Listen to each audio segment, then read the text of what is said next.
جہاں پہ قرآن حکیم نے حود علیہ الصلاۃ والسلام کی دعوت ذکر کی، صالح علیہ السلام کی دعوت ذکر کی، شعیب علیہ السلام کی دعوت ذکر کی، اس میں یہ جملے بار بار آ رہے ہیں: عبادت، استغفار، توبہ۔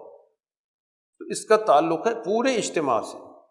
ایک ہے فرد کا استغفار کرنا اپنی ذاتی کوتاہی پہ، اور فرد کا فیصلہ کرنا کہ آئندہ میں نے صحیح راستے پر چلنا، اور ایک ہے پورے معاشرے کے نظام کے حوالے سے فیصلہ کرنا کہ اس نظام کو جو ہم پر غیر اللہ کی غلامی مسلط کر کے ہمیں اللہ سے دور کرتا ہے، ہم نے اس سے جان چھڑانی، تب استغفار ہوگا۔ یہ استغفار نہیں ہو سکتا کہ وہ نظام مسلط رہے اور ہم صرف زبان سے کہیں استغفر اللہ۔ زبان سے استغفار تو ہوگا، ذاتی کو ہماری کوتاہیاں اس پر ہوگا کہ ہم ان ذاتی کوتاہیوں سے اللہ کی طرف رجوع کر رہے ہیں، اس پہ ہمیں ندامت ہے، پشیمانی ہے، ہم نے اس کو چھوڑ دیا اور ہم سچائی کی تلاش میں ہیں، تو ذاتی حوالے سے ٹھیک ہے۔ اجتماع کا جب معاملہ ہوگا، سوسائٹی کا معاملہ ہوگا، تو پھر پورے معاشرے کا استغفار چاہیے۔ اور پورے معاشرے کے استغفار کا یہ مطلب نہیں ہے کہ کسی ایک جگہ پہ جمع ہو کے سارے مل کے دعا شروع کر دیں اپنے گناہوں کی معافی کی۔ دعا ضرور مانگیں، لیکن اصل تو ہے کہ اس کے عملی تقاضے تو پورا کریں،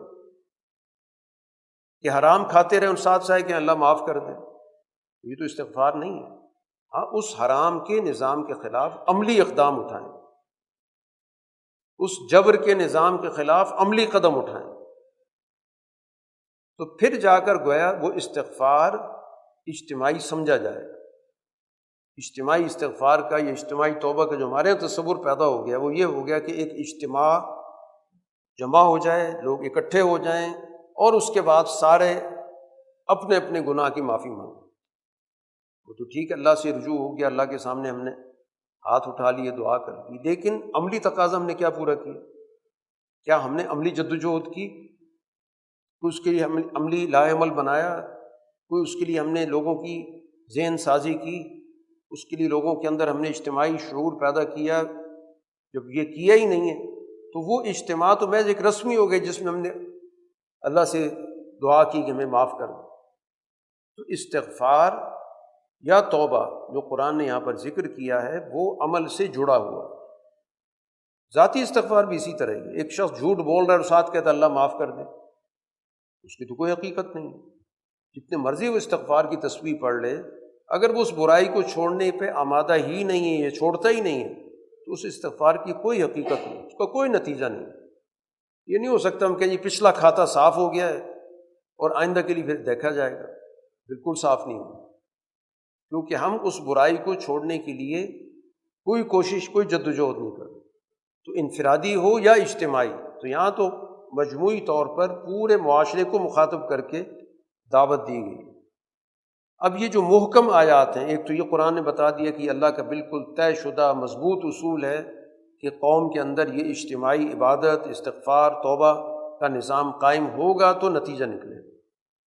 دوسرا محکم اصول جو قرآن نے یہاں پر ذکر کیا، ما من دابۃ فی الارض الا علی اللہ رزقها، کہ اس دنیا کے اندر اللہ تعالیٰ نے تمام مخلوق کا رزق طے کیا، کسی کو محروم نہیں پیدا کیا، محروم المعیشت کسی کو نہیں پیدا کیا۔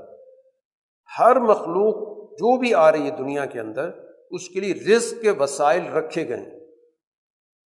اب اگر اس تک رزق کے وسائل نہیں پہنچ رہے تو اس کا یہ مطلب نہیں کہ اللہ نے نہیں رکھی یا اللہ نے اس کو بھوکا کر دیا یا بھوکا پیدا کیا، کسی کو بھوکا نہیں پیدا کیا۔ اس لیے انسان دنیا میں بعد میں آیا، لیکن وسائل رزق اللہ نے پہلے رکھے۔ یہ زمین پہلے پیدا کی، اس زمین کے اندر جو بھی صلاحیت ہے زراعت کی وہ اس میں رکھی، اس کے اندر معدنیات رکھے، پھر انسان دنیا کے اندر آیا۔ تو اس وجہ سے گویا اس کی نسبت اللہ کی طرف ہو ہی نہیں سکتی کہ یہ کہا جائے کہ اللہ کی مخلوق موجود ہے اور وسائل رزق نہیں۔ اس کا تعلق ہے انسانوں کے اپنی بدنظمی سے، اپنے غلط نظام سے، کہ وہاں پر وہ عناصر موجود ہیں جو ان وسائل کو لوگوں تک پہنچنے نہیں دیتے، یا ان وسائل کو لوگوں تک پہنچانے کا وہ نظم نہیں قائم کرتے۔